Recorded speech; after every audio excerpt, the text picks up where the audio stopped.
Amen. Alléluia. Est-ce qu'on peut se lever, s'il vous plaît? Il ne faut pas être familier avec la parole de Dieu. On peut rater des perles. Hein? Dieu a parlé ce matin. En tout cas, moi, il m'a parlé. Et merci pour mon frère Atas qui a utilisé cette parole de Dieu pour nous encourager et nous reprendre aussi. Donc, je voudrais juste que dans la prière, on se laisse interpeller par le Saint-Esprit autour de ce message, afin qu'on ne balaye pas comme ça.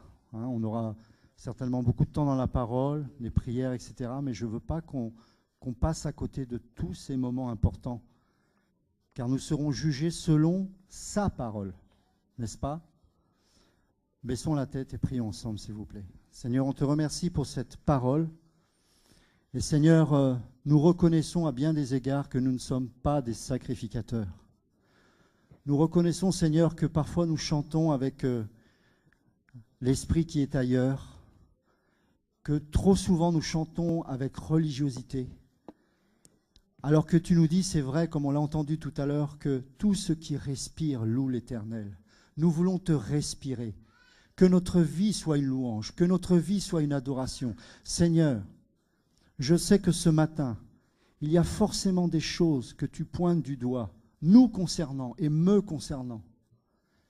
Personnellement, je dépose tout ce qui fait obstacle à ma sacrificature devant toi. Et que chacun d'entre nous, nous puissions devant toi, Seigneur, avec crainte et respect, te dire merci parce que ta parole nous reprend et nous montre qu'il y a des choses que nous voulons garder dans nos vies. Et à cause de cela, tu ne nous regardes pas comme étant un sacrificateur. Nous te demandons pardon, Seigneur. Et s'il y a des choses qui ont besoin d'être extirpées de nos vies, qui nous possèdent véritablement, alors que ta parole délivre maintenant au nom de Jésus. Afin que de nos bouches ne sortent plus des chants religieux, mais un cœur reconnaissant, non pas pour ce que tu fais, Seigneur, mais pour ce que tu es. Bénis tous mes frères et sœurs ici présents. Et je sais que ton cœur, c'est que nous soyons tous des véritables adorateurs en esprit et en vérité. Que ton nom soit béni, Jésus. Amen. Amen. Prenons place. Dieu est bon. Dieu est bon.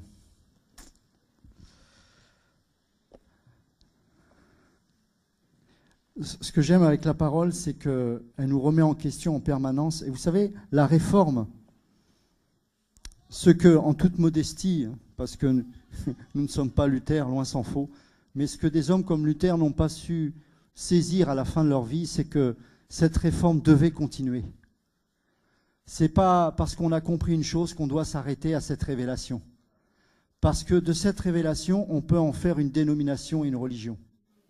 C'est pour ça qu'en permanence, on est réformé. Vous savez, il y a des gens qui, je l'entends parfois en esprit, peuvent dire « Ah, mais ils révisent encore cette BJC, pourquoi et pourquoi ?» Mais vous allez râler longtemps parce que ce sera jusqu'à la fin. Parce que Dieu a toujours utilisé des gens pour se replonger dans la parole et la mettre. La Bible n'est pas parfaite, la parole l'est, mais pas l'écriture, mais pas la Bible. Et donc, il y a besoin de revenir sans arrêt aux sources. Et la réforme, ce n'est pas d'apporter quelque chose de nouveau, c'est de revenir au commencement de toute chose. Et c'est pourquoi le Seigneur Jésus, à chaque fois, il nous ramenait au commencement. Au commencement, il n'en était pas ainsi. Et il y a tant de choses qui ont besoin de nous éclairer. Et je voudrais juste vous partager quelque chose que le Seigneur m'a montré. Et je pense que c'est un parfait exemple de ce que nous pouvons vivre au quotidien quand on laisse l'Esprit nous parler. Parce qu'il y a des choses qu'on peut lire dans la parole, on est tellement habitué, on pense que c'est la parole qui nous guide, et en fait c'est le système évangélique qui nous enseigne. Et l'exemple que je vais vous donner là en est une parfaite illustration. On lit la parole, on comprend la parole, on croit la comprendre, mais on oublie que dans notre arrière-plan religieux, on a été formaté, enseigné d'une telle manière que lorsqu'on lit la parole, c'est au regard de notre arrière-plan religieux. Donc il y a un filtre. Et si le Seigneur n'ôte pas ce voile, on ne comprend pas ce qui est présenté devant nous. Et ce Jésus-là qui est censé se révéler à nous, on ne le voit pas. Et donc on a besoin justement que ce voile soit ôté en permanence, afin qu'il nous libère de la religion. N'oubliez pas que nous avons plus de 15 siècles de domination catholique. Ça laisse des traces.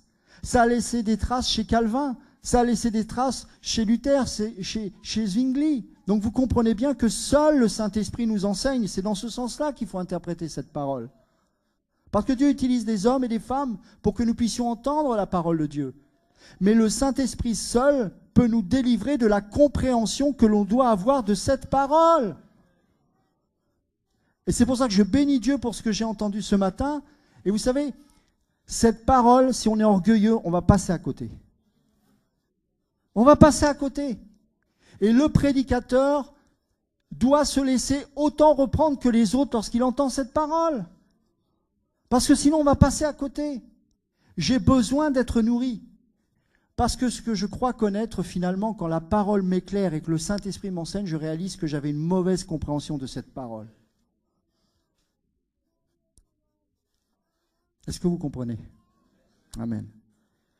On va prendre le livre de Genèse. Justement, on va aller au Béréchit, au commencement.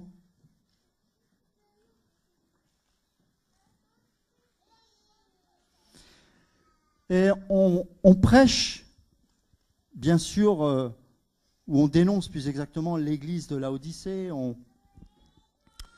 explique combien nous avions été enfermés, et nous le sommes encore, dans des systèmes religieux, etc., etc. Mais, comme on l'a aussi entendu tout à l'heure, ce message est plus profond que cela. Et plutôt que de regarder les religieux, observons le religieux qu'il y a en nous. Et ça, c'est important. Parce que ce message est beaucoup plus profond qu'il n'y paraît en apparence. C'est pour ça que les gens qui crient comme ça pour dénoncer, juste pour dénoncer, n'ont pas réellement saisi la profondeur de ce message. Parce que le sens et la motivation même qui fait que des hommes et des femmes se lèvent pour sortir de tout système religieux, c'est par amour pour Dieu. C'est l'amour de Dieu qui les pousse. C'est l'amour de Dieu qui les motive. C'est une réelle rencontre qu'il y a eu avec un Dieu personnel. Ce Dieu n'est pas seulement esprit, il est aussi une personne. Et en tant que personne, il aspire à avoir une relation avec vous et moi. Il veut cette relation. Et si ce que tu aimes par-dessus tout freine et fait obstacle à cette relation, il va l'arracher, mon ami. Ça peut être ton enfant, ça peut être ta femme. Eh oui. On parle des voitures, on parle... Ça, c'est la base, ça. C'est pour les bébés. Mais quand on grandit, il y a des choses, petit à petit, on sent que l'étau se resserre. Et le Seigneur, il dit, maintenant, je veux ça. Maintenant, je veux ça. Prends ton fils, celui que tu aimes. Pas l'autre, celui que tu aimes. Celui-là. Parce que Dieu est jaloux. Dieu est jaloux. Ta femme, si tu es un mari, n'est pas là pour se substituer à ton véritable époux qui est Jésus. Elle est là pour t'aider à l'aimer encore plus. Car cette femme au ciel, elle n'existera plus en tant que femme. Vous savez, Dieu est juste, Si tu aimes le péché, il est juste, il va t'emmener à un endroit où tu vas pouvoir pécher, c'est l'enfer. Si tu es saint, il est juste, il t'emmènera là où il n'y a que des saints. C'est le ciel. Dieu est juste. Personne ne va aller en enfer en puissant se dire « mais c'est pas juste ». Dieu est juste. Et Dieu est jaloux. Il veut tout de toi. Parce que c'est le seul qui a l'autorité sur ta vie pour tout exiger de toi. Ni ton mari, ni ta femme n'a cette autorité. Donner sa vie pour l'autre, ce n'est pas donner son salut. Ce n'est pas perdre sa relation qu'on a avec Dieu au profit de l'autre. Non, c'est pas ça. La femme est une aide, pas un obstacle. Le mari est là pour donner la vision, pas pour détruire cette aide. Et le but, c'est Christ. Genèse chapitre 10, verset 1.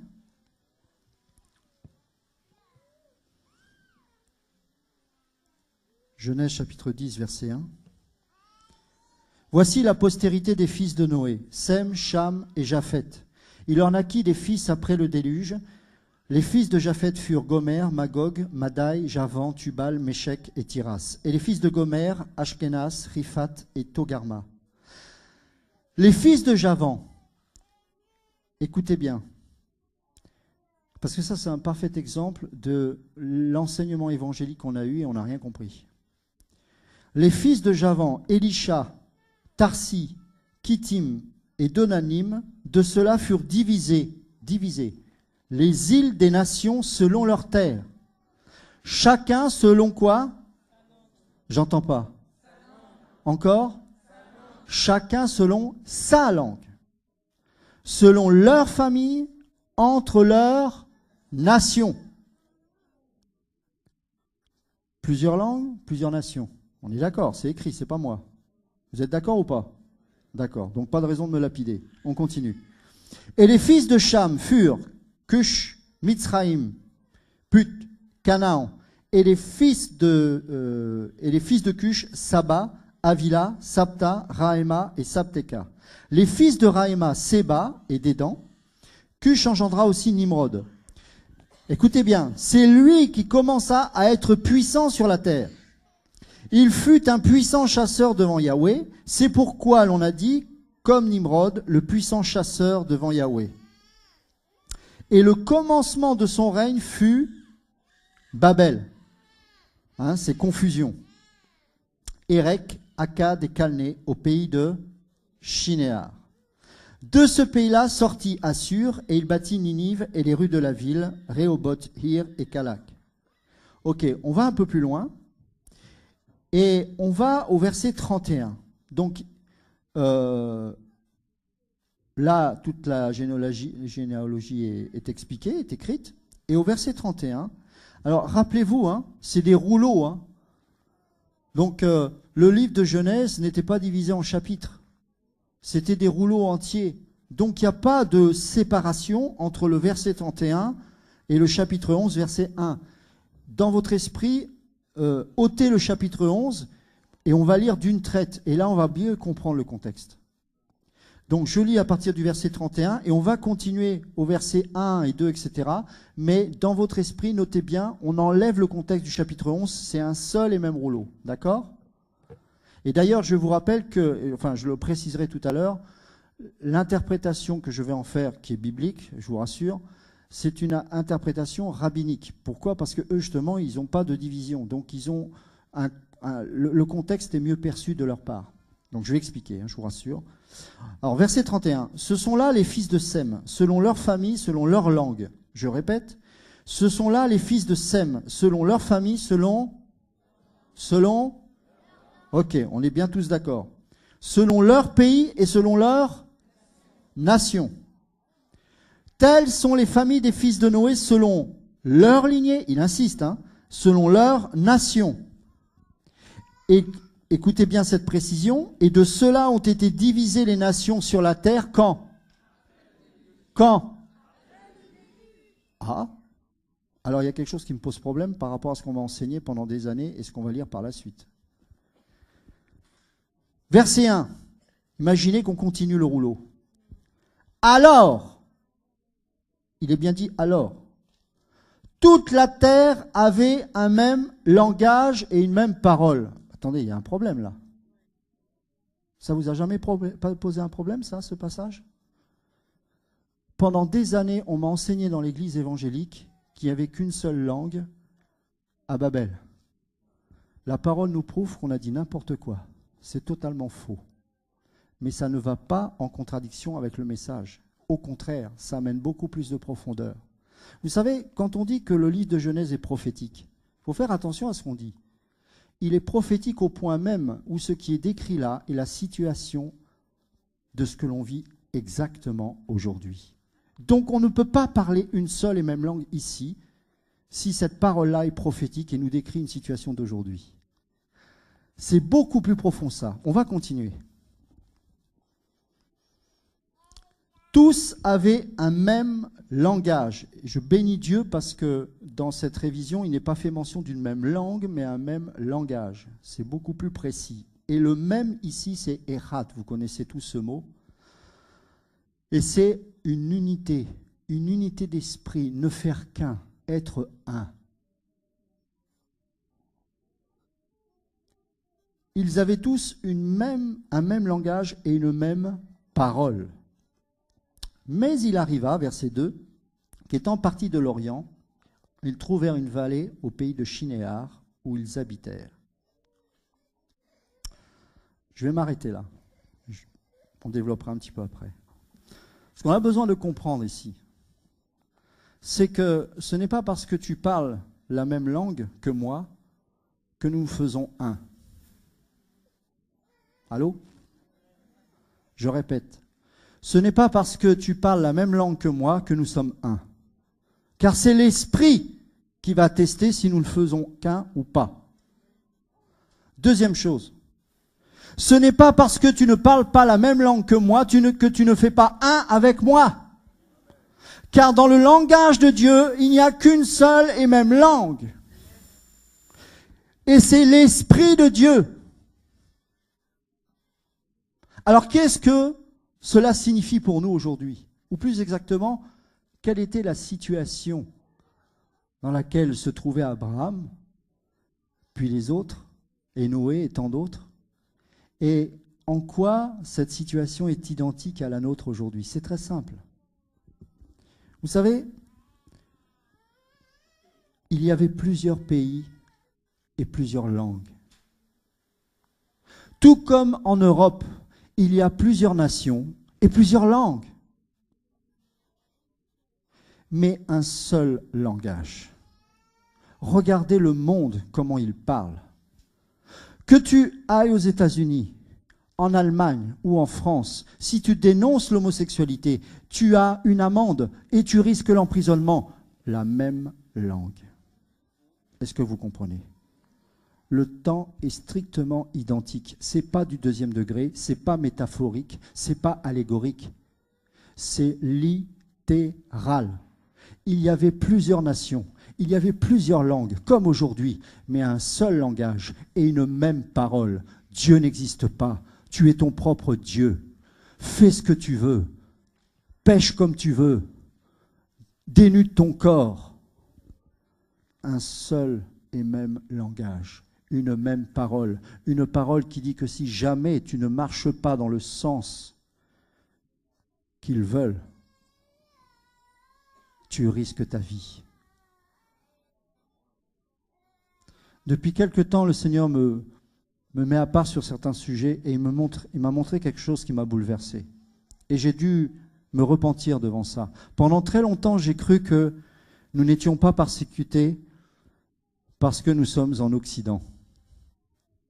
Mensonge, lâcheté, hypocrisie. Nous ne sommes pas persécutés parce que l'Occident nous a contaminés. Écoutez bien ce que je vous dis. C'est l'Occident qui nous a évangélisés. Car dans la parole, il n'est jamais fait mention d'un pays qui va me garder de la persécution. Jésus est clair. Celui qui me suit est automatiquement persécuté. Parce que dans Marc 10, il est précisé que c'est une marque de la bénédiction des enfants de Dieu. Donc si tu es en Occident et que tu n'es pas persécuté, c'est que tu n'es pas de Dieu. J'ai pleuré quand j'ai entendu ça, parce qu'il me parlait à moi. Parce que nous ne prenons pas position. Je ne parle pas de cette espèce évangile où on parle Jésus comme on l'a entendu tout à l'heure à tout bout de champ et ça n'a pas de sens parce qu'on s'attire des combats inutiles. Je vous parle en profondeur, je vous parle de prendre position. Que tout ce qui respire, vous savez, il y a une logique, le Saint-Esprit parle. Il a été dit tout à l'heure, et c'est la parole qui le dit, que tout ce qui respire loue l'Éternel. Moi j'ai rencontré une sœur, je me rappelle dans le RER, tôt le matin je partais je partais au travail avec ma sacoche et puis à côté il y avait une femme et elle commençait à louer le Seigneur. Mais naturellement, elle respirait l'Éternel. J'ai su que c'était une chrétienne. Ça se trouve, je prends le train. Et il y a plein de chrétiens dans ce wagon, mais je ne le saurai jamais, parce que ça ne respire pas l'Éternel. Ça ne respire pas. On vous dit à l'école, il ne faut pas faire de prosélytisme. Foutaise. Vous savez quelle est la définition du prosélytisme? Selon la loi, c'est que tu ne dois pas imposer ta foi à une autre personne. C'est ça le prosélytisme. Donc ce n'est pas de témoigner de Jésus qui est du prosélytisme, c'est de forcer quelqu'un. Donc, pourquoi on accepte à l'école quelqu'un qui met un t-shirt de Marilyn Manson et toi tu ne peux pas mettre un t-shirt qui honore Dieu, mais on se moque du monde et nous, on va la boucler? Tu es un lâche. Ah, en Occident, on n'est pas persécuté. Pourquoi? Parce qu'on est des crabes. Vous savez quelle est la particularité d'un crabe? Comment on le fait cuire? Vous qui êtes au bord de la mer, ma grand-mère était, enfin, elle est de La Rochelle, elle n'est pas vraiment de Nantes, mais c'est une fille de marin pêcheur. Et quand elle faisait cuire un crabe, c'est très simple, je la regardais, elle mettait le crabe dans l'eau froide. Le crabe, il est heureux. Puis on met le feu, et puis il continue à nager. Puis il est heureux. Sauf qu'il va mourir, parce qu'il va cramer. Et ça, c'est les chrétiens en Occident. On est dans l'eau tiède, on est heureux. Oh, merci Seigneur, parce qu'on n'est pas persécuté. Tu devrais pleurer parce que tu ne l'es pas persécuté. Parce que ça veut dire que tu es un lâche. Parce que ça veut dire que tu ne prends pas position. Parce que tu baisses la tête, tu courbes les chines. Parce que tu sais que tu es tellement attaché à ces choses du monde que tu ne veux pas les perdre. Pour te donner bonne conscience, tu es abonné à porte ouverte. Tu donnes un petit peu de monnaie, mais tu sais que tu es un lâche.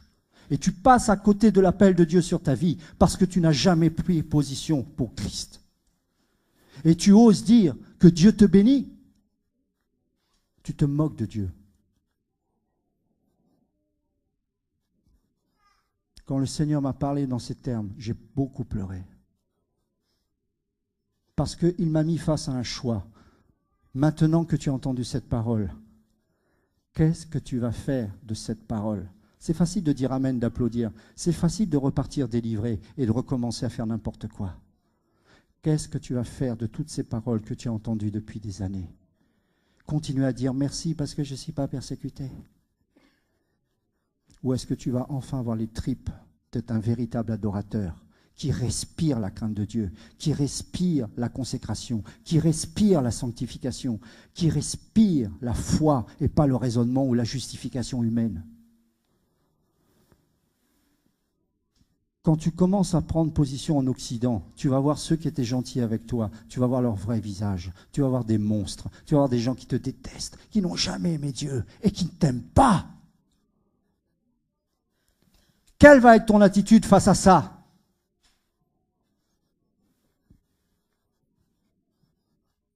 Ah, mais il faut être sage. Cette sagesse-là, elle est terrestre, charnelle et diabolique, nous dit Paul. Je ne veux pas passer pour un fou. La sagesse de Dieu est folie aux yeux du monde. Saisis-toi et t'empare. Jean Hus, il a marché à contre-courant. Jean Hus a chanté les louanges sur un bûcher. Je vais te dire un truc. Tu vas mal finir. Arrête de croire que tu vas être béni, que tu vas avoir une belle baraque, que tu vas avoir une femme. Tu n'es pas là pour chercher une femme ou un mari. Tu n'es pas là pour ça. Tu es là pour servir Dieu et pour offrir ta vie comme un sacrifice.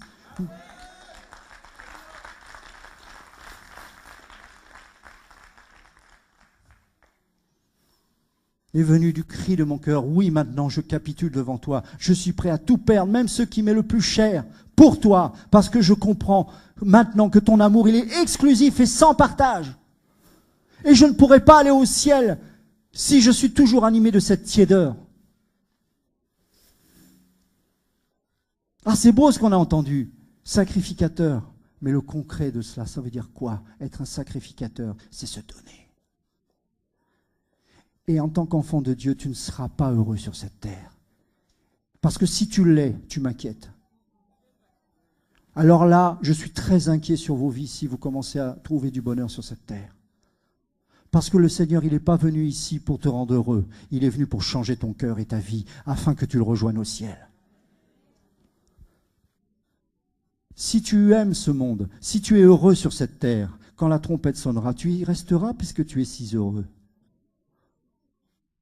L'Occident te montre une fausse image du monde.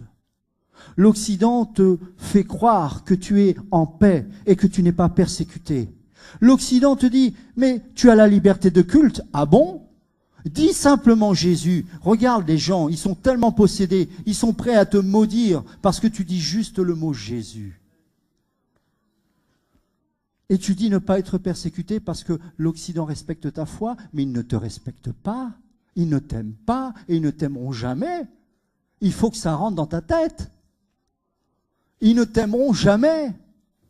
Et si tu ne prends pas position, tu sais ce que tu fais? C'est exactement ce qu'ils ont fait ici. Regarde bien au verset 3. Et ils se dirent l'un à l'autre. Je te parle de toutes les nations, de tous les peuples qui ont des langues différentes, mais un seul et même langage, un seul et même but, une seule et même vision.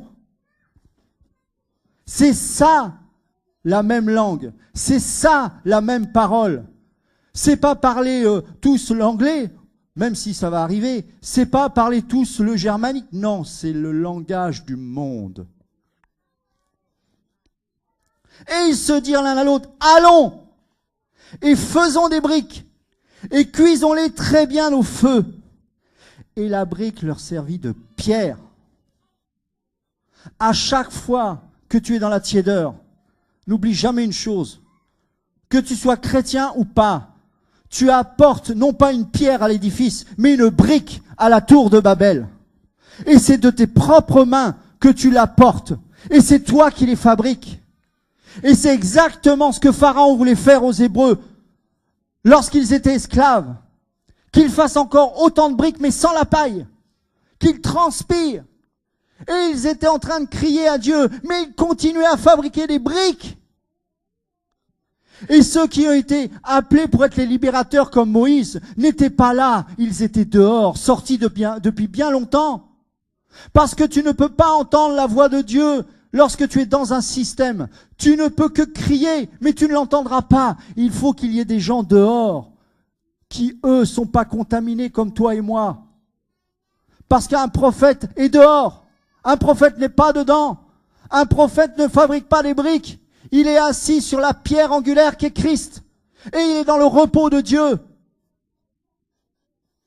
Depuis quand un prophète vient manger avec des présidents? Depuis quand? Ce sont les présidents qui doivent avoir la crainte de ces prophètes. Mais qu'est-ce qu'il va m'annoncer encore, celui-là? Mais non, on pactise, on mange. J'ai vu une vidéo où il y avait un gars complètement saoul, maire d'une ville, qui était en train d'honorer un soi-disant prophète. Mais où est le discernement de ce soi-disant prophète? C'est la séparation. Et dans la séparation, on discerne les choses. Hérode tremblait devant Jean le Baptiste. Jean le Baptiste n'était jamais invité à la table de ce roi. Où sont ces véritables prophètes et ces hommes de Dieu qui n'ont pas peur de prendre position? Prends position, tu vas voir l'Occident qui va montrer son vrai visage. Et là, tu vas voir, c'est donc ça. C'est donc ça. Une femme dans une boulangerie a refusé de vendre un gâteau de mariage pour un couple homosexuel. La Ligue, la LGBT, je crois, a porté plainte. Elle a été ruinée, elle a fait faillite. Elle a une amende de 150 000 $. Elle a été obligée de vendre sa pâtisserie. Heureusement, quelques chrétiens se sont réveillés. Et elle s'en est sortie parce que les gens ont fait des dons. Un couple, pas des nés nouveaux, hein, des catholiques, hein, c'est grave. Hein. Les catholiques, même pas des nés nouveaux, ils ont pris position. Quand leurs enfants, ils ont commencé à recevoir l'enseignement comme quoi il fallait se masturber parce que c'était bon. Ils ont retiré leur enfant de l'école, ce qui est légal. En Allemagne comme en France, jusqu'en CP, on peut garder notre enfant à la maison. Ils ont dit non, ça on refuse. Depuis plus de 6 mois, son mari est en prison à cause de cela. L'Occident tolère ta foi, c'est une plaisanterie j'espère. Prends position et tu vas voir le vrai visage de l'Occident. Tu vas avoir des galères. Et arrête de prier pour avoir une bénédiction sur cette terre, parce que ça va être le début des catastrophes. On va saisir ta maison, le huissier va débarquer. Où sont ces hommes et ces femmes qui ont les tripes et le courage d'arrêter de trembler parce qu'ils vont perdre leur petit bonheur terrestre? Tu crois au ciel? Ça ne se voit pas. Parce que tu aimes cette terre. Va à Aigues-Mortes, près de Montpellier, et va visiter cette fameuse tour où on a enfermé des chrétiens lorsque Louis XIV a cassé l'édit de Nantes et qui s'est mis à persécuter les protestants. Il y a une femme qui est restée dans cette tour pendant plus de 20 ans à cause de cette foi. Elle s'appelle Marie Durand. Et quand vous allez dans cette cellule, vous y voyez encore une trace de sa foi. Parce que sur ce mur, vous savez ce qu'elle a marqué pendant 20 ans? Résister. Je suis fatigué du christianisme, je vous le dis. J'en ai marre d'entendre des prières où à 50 balais, on cherche à avoir un enfant alors qu'on est déjà ménopausé. Qu'est-ce que c'est que cet évangile? Où est Dieu là-dedans? Où est Dieu? On veut être délivré pour retourner chez les démons. Mais qu'est-ce que c'est que ce christianisme? Si Dieu te délivre, c'est pour que tu le serves. Pas pour que tu retournes dans ton vomi. Je découvre la véritable face de l'Occident. L'Antéchrist, il ne va pas apparaître en Arabie Saoudite, mon ami. L'Antéchrist, il y en a déjà plein aujourd'hui, mais l'Antéchrist, celui dont on parle réellement. Hitler est venu d'Europe. Napoléon est venu d'Europe. Charlemagne est venu d'Europe. Et l'Antéchrist va apparaître de l'Europe. Et les chrétiens, pendant ce temps-là, ils vont continuer à l'adorer en fabriquant des briques et en construisant cette tour de Babel. Oh, mais on loue Dieu? Non, tu fabriques des briques. Tu chantes, comme on l'a entendu ce matin. Tu chantes. Ah, tu chantes. Tu fais des briques. Même si tu chantes et que tu n'es pas au Seigneur, ce n'est pas neutre, ce n'est pas anodin, ça a des conséquences. Tu ne t'en rends pas compte, mais ça a des conséquences. Et les conséquences, c'est que tu participes à la construction du royaume de l'Antéchrist. Tu m'entends? À chaque fois que nous nous comportons en religieux, nous sommes là avec un même langage avec les gens du monde. Et comme eux, peut-être avec une langue différente, peut-être avec un vêtement différent, un vêtement religieux, un vêtement du manteau religieux. Mais comme le païen, comme l'impudique, ensemble, avec le même langage, on va apporter une brique au lieu de s'asseoir sur la pierre. Et ça, c'est le drame de l'Occident. Tu quittes le système pour aller où? L'Occident même est un système. Le monde est un système.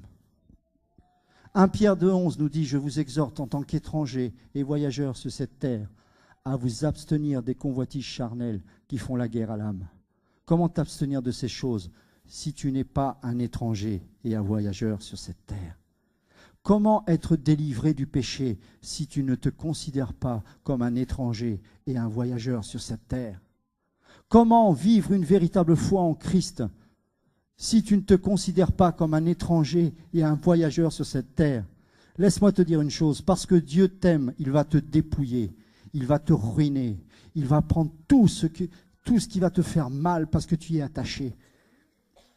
Et toi, tu vas crier, mais Seigneur, m'aimes-tu?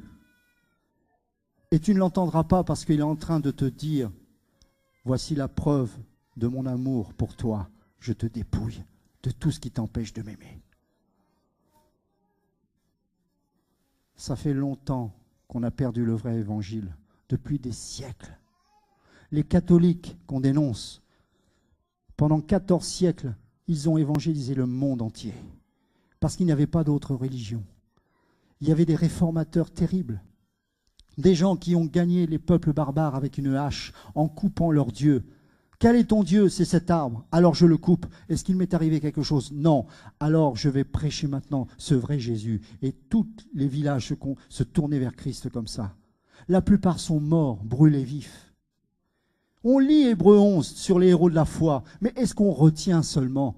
J'ai l'impression qu'on lit ça comme un livre du passé, un livre d'histoire, un livre qui n'a plus de conséquences pour nos vies. Et pour cause, ça ne nous parle plus, parce que nous ne sommes pas le prolongement de ces héros de la foi. Laisse-moi te dire, mon frère et sœur, tu sais pourquoi tu aimes tant le système? Parce que ça te déresponsabilise.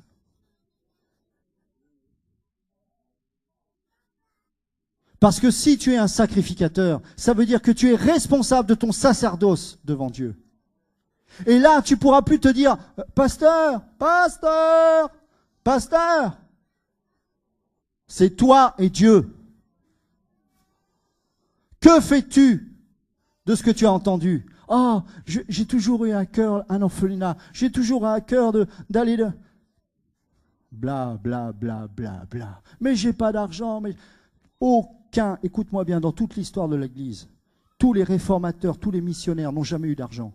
Je te défie de m'en trouver un. Il n'y en a pas.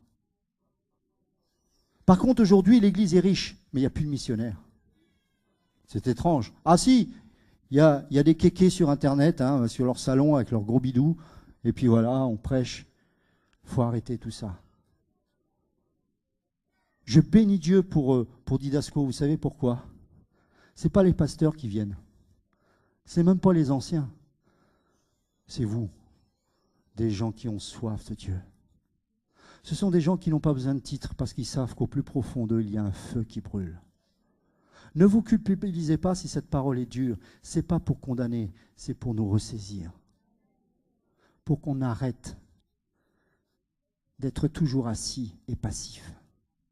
Je bénis Dieu parce que quand je vais à Didasco et que je vois toutes ces femmes et ces hommes qui pleurent, qui ont été abusés dans les églises et qui réalisent qu'ils ont un fardeau pour les âmes, je me dis ça, c'est le début du réveil. Je me rappelle, un jour, il y a une femme qui vient et dit « J'ai à cœur de revenir en Amérique du Sud, dans mon pays. J'ai à cœur l'orphelinat et tout. Comment je peux faire? J'ai pas d'argent. » J'ai dit « On s'en fout de l'argent. Si Dieu t'a parlé, il faut obéir. » Elle est partie. Elle est partie. Je dis là, la parole fait un effet. Peut-être que tu ne vas pas aller loin, mais ça va changer ta vie. Tu vas commencer à accepter le dépouillement. Comment ça se fait qu'il y ait autant de problèmes de couple chez les chrétiens? Parce qu'on passe sans arrêt du temps à se dire « Toi, tu as tort, c'est moi qui ai raison, et blablabli, et blablabla. » Pendant ce temps, les âmes vont en enfer. Pendant ce temps, alors que Dieu t'avait qualifié pour peut-être aller au Cameroun, peut-être aller au Togo, peut-être aller je ne sais pas où, en Chine, eh bien pendant ce temps, on se chamaille et on passe à côté de l'appel. Replonge-toi dans les héros de la foi. Veux-tu continuer encore à fabriquer des briques et participer à l'œuvre de l'Antéchrist? Car si nous restons comme ça, c'est exactement ce que nous sommes en train de faire. Et la brique leur servit de pierre. Vous savez ce que ça veut dire, ça? Ça veut dire que la brique, qui est la religion, a remplacé Christ, qui est la pierre. Je répète. Et la brique leur servit de pierre. La brique devient ta caution. Mais je vais au culte. Mais je me sanctifie. Je couche pas. Je regarde pas des films porno. Ben encore heureux, c'est le béaba. Mais ta vie s'arrête juste là. Et tu t'appuies sur ta justice propre, sur ce que tu fais. Alors que tu dois t'appuyer sur Jésus. Paul disait « Christ est ma vie ». Rappelez-vous de cela. Paul disait « Christ est ma vie et la mort m'est un gain ». Est-ce qu'on est capable de... On est capable de le citer ce verset. Est-ce qu'on est capable de le saisir vraiment en esprit? Christ est ma vie et la mort m'est un gain. Soyons tous, mes amis, des étrangers et des voyageurs sur cette terre. Et le bitume leur servit d'argile. Puis ils dirent, allons, bâtissons-nous une ville et une tour dont le sommet soit jusqu'aux cieux, et faisons-nous un nom. Pourquoi un nom? Dans la pensée hébraïque, le nom est toujours lié à l'identité. Quand Dieu a donné le mandat à Adam de nommer les animaux, il leur attribuait un caractère. Quand il disait éléphant, eh ben, il lui donnait le caractère de l'éléphant. Le nom est lié à l'identité. Quand Jacob, qui veut dire magouilleur, a été, quand il a été nommé ainsi, oui, ça correspondait à ce qu'il était avant d'avoir véritablement saisi Christ. Parce que Jacob veut dire magouilleur, et c'est ce qu'il a fait. Donc le nom est toujours lié à l'identité. Et là, c'est plus Dieu qui donne un nom. Ils se disent, faisons-nous un nom. Donnons-nous une identité. Soyons notre propre Dieu. Ayons notre propre religion. Élevons-nous. Et ils vont même jusqu'à utiliser la Bible pour déclarer qu'ils sont eux-mêmes Dieu. Et qu'en prononçant un verset, ils ont le pouvoir de changer les choses. Ils utilisent des versets pour faire de la sorcellerie. La foi vient de ce que l'on entend, et ce que l'on entend vient de la parole de Dieu. Pas de ce que tu voudrais qu'elle dise réellement sur toi. La soumission, l'humilité, ça devient des gros mots dans l'Église. La redevabilité, être capable de considérer l'autre comme supérieur à soi-même. Toutes ces choses, toutes ces prières qui me donnent la nausée, donne-moi, les prières frigo. Vous savez ce que c'est qu'une prière frigo? Remplis-moi. Donne-moi, donne-moi, donne-moi, donne-moi, donne-moi. Je veux un mari, je veux une femme. Ferme-la. Ferme-la au nom de Jésus, ferme-la. Repens-toi et convertis-toi sérieusement. Je ne plaisante pas, arrête avec ça. Tu n'es pas là pour remplir ton ventre. Arrête d'attrister le cœur de Dieu. Arrête ça. Convertis-toi et arrête d'utiliser le nom de Dieu en vain. Respecte-le. Il n'est pas ton pote, il n'est pas mon pote. Il règne. Il est le roi des rois. Il est le Seigneur des seigneurs. Qui es-tu, toi, quand tu as ouvert la bouche? Est-ce que la lumière est apparue? Non. Est-ce que quand tu dis quelque chose sur une personne, ça change son cœur? Non. Lui, oui. On respecte son père, il est ton père. Tu te justifies en disant « Ah, j'ai réussi à faire ça », alors que depuis toute éternité, il savait ce que tu étais en train de faire.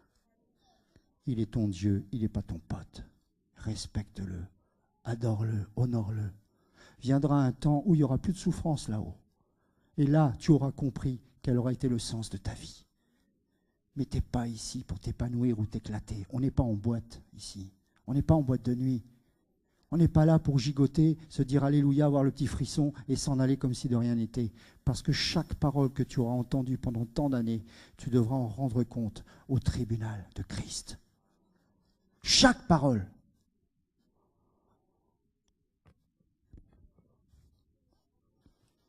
Allons, bâtissons une ville. Regardez ce qui s'est passé plus loin avec Abraham. Chapitre 12, verset 4, toujours dans le livre de Genèse. Abraham donc partit comme Yahweh le lui avait dit. Qu'est-ce qu'il lui a dit? Sors. Sors d'où? De Shinéar, de Ur en Chaldée. Sors de là. Abraham était jeune, il avait 20 ans. Oh mais je suis trop vieux, je ne peux plus, moi j'ai plus la pêche, j'ai plus l'énergie. Non, il était âgé de 75 ans. 75 ans. Pendant 75 ans, il a été dans la culture de Babylone. Pendant 75 ans, il a été enseigné par Babylone. Pendant 75 ans, sa femme, ses enfants, sa famille, enfin ses enfants, il n'en a pas, c'est plus tard, mais ce que je veux dire, c'est que tout son environnement familial, tout était imprégné de Babylone. Et même lorsqu'il est sorti, il a dû faire une étape parce qu'il avait du mal à se séparer de sa famille. « Oh, mais moi je ne peux pas passer de mon papa. Moi j'ai besoin de ma maman. » Tu as besoin de Jésus. Parce que c'est lui ton père et tu blesses le cœur du père quand tu parles ainsi. Tu n'as qu'un père, tu n'en as pas 35. Le père que Dieu t'a donné dans ta chair, c'est pour te former, pour te préparer, mais pour qu'ensuite il te libère. Tu dois avancer. Et tu dois sortir de Babylone. Tu dois sortir de Shinéar. Tu dois sortir de ces endroits. Parce qu'un chrétien ne peut pas rester là. Il ne peut pas. Abraham prit aussi Sarai, sa femme, et Lot, fils de son frère, avec tous les biens qu'il avait acquis. Et les personnes, alors j'aime beaucoup, c'est vrai que c'est bon d'avoir mis ce mot-là, parce qu'en fait, dans la Louis II, il est mis « et ses serviteurs ». C'est totalement faux, parce que dans le mot hébreu, c'est même plus fort que personne, c'est « il prie les âmes ». Vous imaginez la portée de ce que ça veut dire? Il prie les âmes. Ça veut dire que là, c'est une question de salut. Il prie les âmes. Il n'a pas voulu laisser les âmes dans cet enfer-là. Il a juste, écoutez bien, il a juste entendu Dieu lui parler. C'est tout. Il n'a pas reçu la révélation de je ne sais pas quoi. Non, juste Dieu lui a parlé. Il n'avait jamais entendu Dieu. Il a parlé une fois. Il a fallu qu'il sorte et qu'il sauve les âmes, qu'il les sorte de Babylone, parce qu'il comprenait que c'était une question de salut. Une question de salut. Rappelle-toi, la première fois où tu as entendu Dieu d'une manière distincte. Il faut que je m'en sorte de là. Il faut que je parle aux autres âmes qui sont prisonnières. Et tu as eu le tort, comme moi, de rentrer dans une religion et ça a totalement disparu. Tu t'es refroidi. Il faut ressortir à nouveau, et ressortir à nouveau, et ressortir à nouveau. Sors!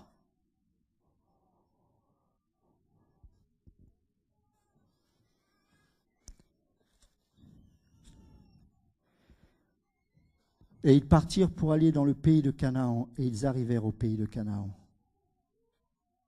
Et ils arrivèrent au pays de Canaan. Quand Josué a traversé le Jourdain, il est parti pour combattre. La première ville était forte. Elle avait des grandes murailles. C'est Jéricho. Et la victoire a été éclatante. Et puis il y avait une deuxième ville, prochaine étape, la ville d'Aï. Et cette ville avait une particularité, c'est qu'elle était petite, insignifiante. Tellement insignifiante que tous les soldats, en tout cas les leaders de l'armée, disaient « Laisse tomber, on n'a pas besoin de prendre tout le monde. Un petit nombre suffira pour leur mettre une tôle. » Et regardez ce qui s'est passé dans le livre de Josué. Et la raison pour laquelle ils ont justement eu cette malheureuse défaite. Josué chapitre 2.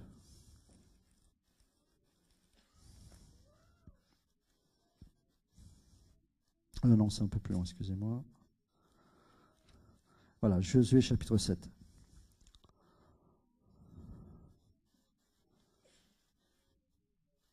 Donc je ne vais pas tout lire, hein, vous pourrez lire chez vous le contexte. Donc, bien sûr, ils perdent la bataille et ils ne comprennent pas, bien évidemment. Et donc, ils crient à l'Éternel. Et Yahweh, bien sûr, va parler. Et il va dire ceci au verset 13. Lève-toi, donc Josué chapitre 7, verset 13. Lève-toi, sanctifie le peuple et dis. Sanctifiez-vous pour demain, car ainsi parle Yahweh, le Dieu d'Israël. Il y a de l'interdit au milieu de toi, Israël. Tu ne pourras subsister et faire face à tes ennemis jusqu'à ce que vous ayez l'interdit du milieu de vous. Oh, que ça m'a parlé, cette chose. Je ne comprends pas pourquoi les démons obtiennent encore des victoires sur ma vie. Je me sanctifie. Qu'est-ce qui se passe? Pourquoi la sorcellerie, j'ai l'impression qu'elle gagne sur ma vie? Qu'est-ce qui se passe, Seigneur? Tu n'es pas entièrement consacré à lui. Il t'a peut-être fait grâce au début parce que tu n'étais pas éclairé. Mais aujourd'hui, tu commences à prêcher un message qui fait trembler les démons. Tu crois qu'ils vont croiser les bras et te regarder comme ça? Mais je ne comprends pas. Je ne me masturbe pas. Je ne regarde pas des films porno. Je ne me goinfre plus. Non. Ça, c'est le béaba, ça. Mais où en es-tu par rapport à ta consécration? Voué par interdit. Ne rien toucher de Babylone. Tu m'entends?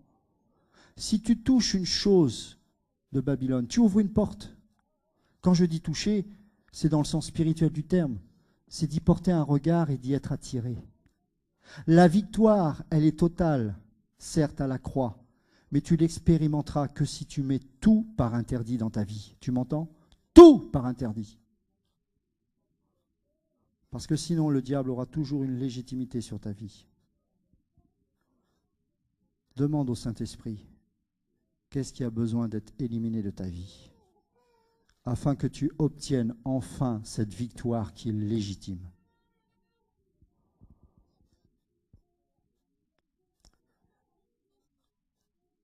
Josué, verset 16, se leva de bon matin et fit approcher Israël selon ses tribus, et la tribu de Juda fut saisie.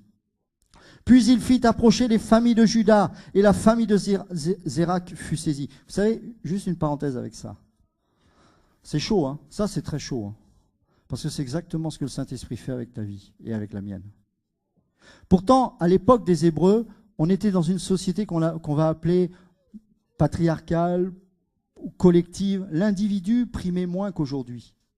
Et pourtant, là, c'est un homme qui va être nommé responsable de cette défaite. Ça ne va pas être que sa famille, ou Israël, ou que sa tribu. Non, c'est lui.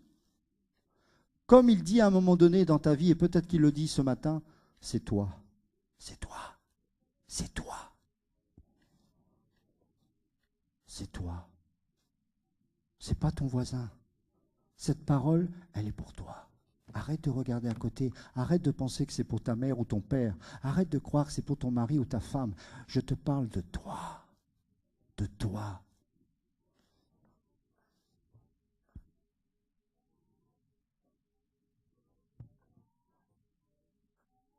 Puis il fit approcher les familles de Juda, et la famille de Zérak fut saisie. Puis il fit approcher les hommes de la famille de ceux qui étaient descendants de Zérak, et Zabdi fut saisi.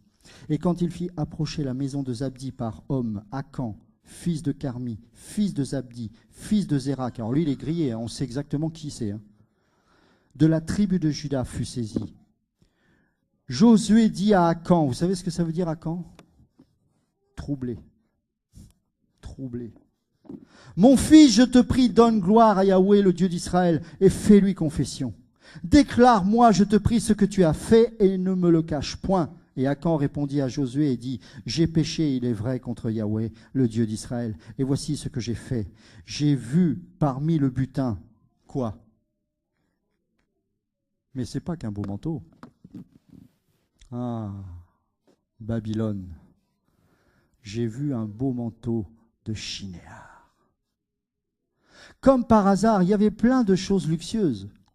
Mais ce qui a attiré son regard, c'est ce manteau qui venait d'où?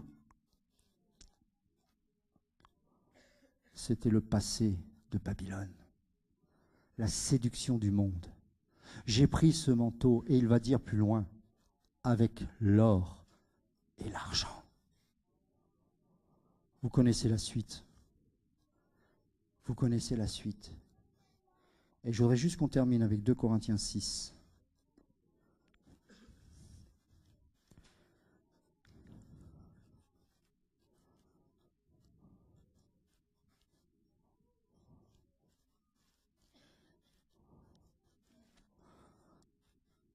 « 2 Corinthiens chapitre 6, verset 11. « Ô Corinthiens, notre bouche est ouverte pour vous, notre cœur s'est élargi. Vous n'êtes pas à l'étroit au-dedans de nous, mais vous êtes à l'étroit dans vos entrailles. Or, pour nous traiter de la même manière, je vous parle comme à mes enfants. Élargissez-vous aussi à notre égard. Ne portez pas un même joug avec les infidèles. Car quelle communion y a-t-il entre la justice et l'iniquité? Ou quelle communion y a-t-il entre la lumière et les ténèbres? Et quel accord y a-t-il entre Christ et Bélial? Ou quelle part a le fidèle avec l'infidèle? Et quel rapport y a-t-il entre le temple de Dieu et les idoles? Car vous êtes le temple de Dieu vivant. Selon ce que Dieu a dit, j'habiterai au milieu d'eux et j'y marcherai. Je serai leur Dieu et ils seront mon peuple. Mes amis, ne prenons pas le fouet pour chasser les voleurs d'un autre temple. Prenons le fouet pour chasser les voleurs qu'il y a dans le temple que nous sommes. Faut arrêter de jouer aux chrétiens prophètes. Prophétisons envers nous-mêmes. Et chassons les voleurs qui sont dans notre temple à nous, qui nous volent notre sacrificature, qui nous volent notre prêtrise, qui nous volent notre royauté, qui nous volent notre onction, qui nous volent notre liberté en Christ, et par-dessus toute chose, notre paix et notre salut en Yeshua. Prenons ce fouet de la parole du Saint-Esprit. Humilions-nous devant la puissante main de Dieu, afin qu'il nous élève au temps convenable. Mes amis, faut arrêter ces prières bidons. Il faut revenir à l'évangile pur. Soyons des hommes et des femmes remplis de foi. Nous sommes responsables du réveil. Qu'en faisons-nous aujourd'hui? Dieu a fait lever des prophètes et des prophétesses pour nous réveiller. Mais maintenant que nous sommes réveillés, c'est pas le moment de retourner au lit. Prenons ce fouet, dire Seigneur, chasse les voleurs qu'il y a dans mon temple, car je veux être dédicacé. Je suis né de nouveau, c'est la dédicace du temple. Quand Salomon a fait cette prière et que le temple a été dédicacé, les sacrificateurs eux-mêmes ne purent rester tellement la gloire de Dieu était présente. Mon ami, si à nouveau le Saint-Esprit te visite et te remplit, tout ce qui est impur en toi partira au nom de Jésus. La parole de Dieu est vraie, ça n'a pas changé. Dieu est le même hier, aujourd'hui et éternellement. Il est le même, il n'a pas changé. Il veut dédicacer ce temple. Mais maintenant, c'est toi le temple. C'est toi qu'il veut visiter. C'est toi qu'il veut remplir. C'est toi qu'il veut changer. C'est toi qu'il veut transformer. Et c'est toi qu'il veut convertir.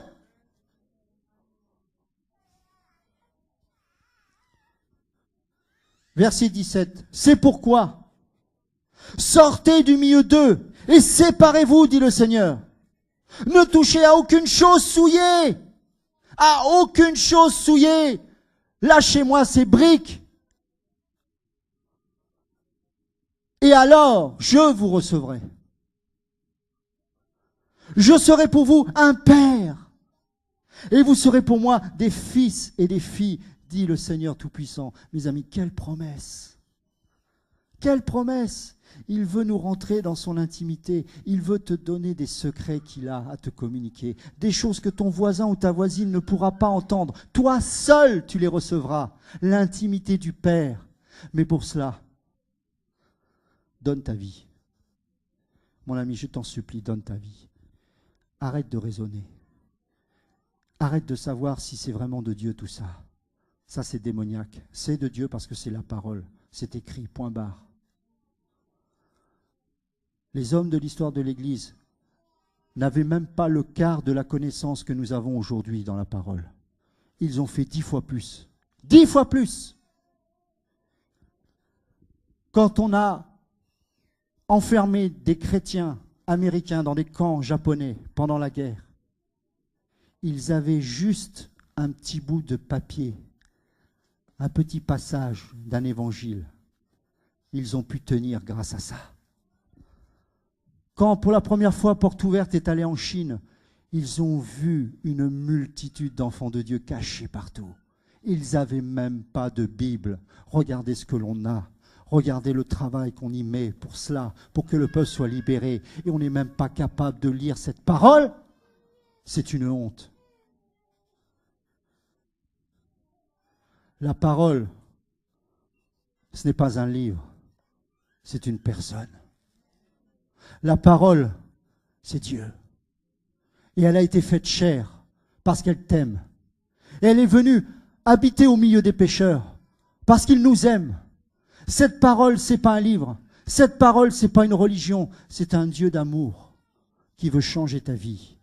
Même si tu crois avoir été chrétien pendant 30 ans, n'aie pas honte si tu décides enfin de te convertir. N'aie pas honte, Dieu t'aime. Il te reprend parce qu'il t'aime. Les païens ne peuvent pas comprendre ces paroles, mais les enfants de Dieu la saisissent en esprit. Alors si tu es dans ce cas, je t'en supplie, ne résiste pas. Parce que Dieu te destine à une vie merveilleuse. Une vie merveilleuse de moquerie. Tu vas perdre beaucoup d'argent. Ceux que tu aimais vont t'abandonner. Mais ton onction, aïe, aïe, aïe. Ton onction, ça va être quelque chose. Pourquoi? Parce que le temple va être enfin dédicacé. Vous savez, ceux qui ont touché le coffre sur le bœuf, il y en a un qui en a été tué sur le coup. Quelqu'un qui est rempli de Dieu, attention, attention. Et ce n'est pas une élite particulière, c'est nous tous ici présents. Ça vaut le coup de vivre cette vie. Même s'il y a des combats, même si on est persécuté, même si on se moque de nous, le fait de sentir sa présence, le fait de pouvoir juste recevoir quelque chose de Dieu qui va changer la vie d'une personne, et ensuite de s'éclipser, de ne pas chercher une religion, de ne pas chercher un ministère, juste toi et Dieu dans sa sainte présence. Il te parle au creux de l'oreille, il te dit des choses qui vont agacer les gens, comme peut-être ça vous agace pour certains ce que vous entendez là. Mais laissez-moi vous dire, je m'en fous, parce que je sais en qui j'ai cru. Et si ça peut en sauver quelques-uns, alors que Dieu soit béni. Je ne suis pas là, n'applaudissez pas, n'applaudissez pas. Je ne suis pas là pour être honoré ni être applaudi. Je sais que vous m'aimez, ce n'est pas un problème. Mais pensez à Dieu. Oubliez-moi. Oubliez-moi. Pensez au Saint-Esprit, je vous en supplie. Pensez à cette parole que vous avez entendue. Pensez à celle de tout à l'heure. Parce que si vous avez remarqué, c'est le même esprit qui parle. Et je crois qu'on n'en est qu'au début. C'est même certain. Vous allez certains être délivrés de beaucoup de choses. Ce n'est pas ça le plus important. Allez-vous garder votre délivrance? Et qu'allez-vous faire de votre liberté en Christ maintenant? Je vous laisse avec ça. Et prions juste tous ensemble, s'il vous plaît. Seigneur, nous te remercions pour ta parole. Je sais que tu parles ce matin, Seigneur. Je sais que tu parles. Et Seigneur, je sais que tu veux creuser un chemin dans nos cœurs. Tu veux enlever les épines et les ronces de nos cœurs. Tu veux dégager tout ce qui est obscurci dans nos âmes. Tu veux restaurer notre identité. Tu veux que nous puissions revenir au commencement de toutes choses, là où il n'y avait plus que toi et nous. Juste toi et nous, et personne d'autre. Pas de religieux, pas de pasteur, pas d'apôtre, pas je ne sais quoi. Juste toi et nous. Ô Seigneur, accorde-nous cette grâce de pouvoir revivre ce que nous avions perdu. Accorde-nous cette grâce de pouvoir revenir au commencement de notre foi.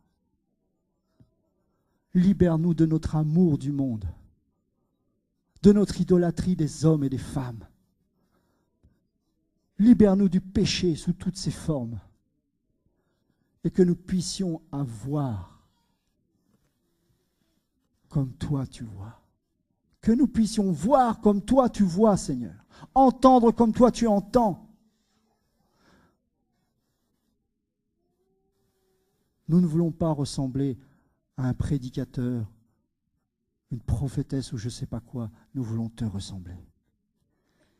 Et je sais, Seigneur, que humainement pour moi, c'est strictement impossible. Je ne peux pas. Je n'y arriverai jamais. C'est pour ça que je décide de mourir à mes ambitions personnelles. Je décide de mourir à mon amour du monde, à mon amour de tout ce qui m'empêche de te vivre. Je veux m'offrir, comme je l'ai entendu ce matin, sur l'autel. Brûle-moi, consume-moi. Fais de moi un adorateur, non pas comme moi je l'imagine ou je le considère, mais comme toi tu veux. Fais ce que tu veux, même si je réalise que c'est dur, parce que je sais que ça amène des souffrances et bien des brisements, mais je veux te ressembler, parce que je veux aller au ciel. Je suis dégoûté de ce monde, et je suis dégoûté de moi-même. Seigneur, sauve-moi. Seigneur, sauve-nous. Sauve-nous au nom de Jésus. Merci pour mes frères et sœurs, parce que je sais qu'ils aiment ta parole. Sinon, ils seraient déjà partis depuis bien longtemps. Je te remercie, Seigneur, parce que ce n'est pas facile de dire ces choses, mais je sais que tu es là et que tu aimes chacun d'entre nous. Et je veux croire qu'il y a des Hudson Taylor dans cette salle. Je veux croire qu'il va y avoir des Marie Durand, parce que la persécution monte de plus en plus en France. Je veux croire qu'il va y avoir des hommes qui vont nous étonner, que des pasteurs méprisés, et ils vont voir en face des hommes remplis de l'esprit. Les autorités trembleront parce qu'ils verront des hommes et des femmes qu'on ne pourra plus corrompre, qui refuseront les honneurs, qui refuseront la gloire, mais qui accepteront d'être un témoin de Jésus. Et alors, on se retrouvera au ciel tout ensemble, et il effacera toute larme. On pourra se voir avec un regard pur, saint, parfait. On sera totalement délivré. On sera heureux pour l'éternité. Et on se dira, mais qu'est-ce que ça a été 70 ans sur cette terre? C'est rien. C'est rien. Même 20 ans dans un camp de concentration, c'est rien comparé à l'éternité que tu nous as réservée dans ta sainte présence. Seigneur, je te bénis. Parce que la seule personne qui pouvait nous libérer de ce monde, c'était toi, et tu l'as fait. Alors oui, nous pouvons t'adorer. Pas parce que tu nous as bénis sur cette terre, mais parce que tu nous as libérés de cette terre. Quelle puissance, quelle grâce et quel honneur. Que ton nom soit béni. Amen. Amen.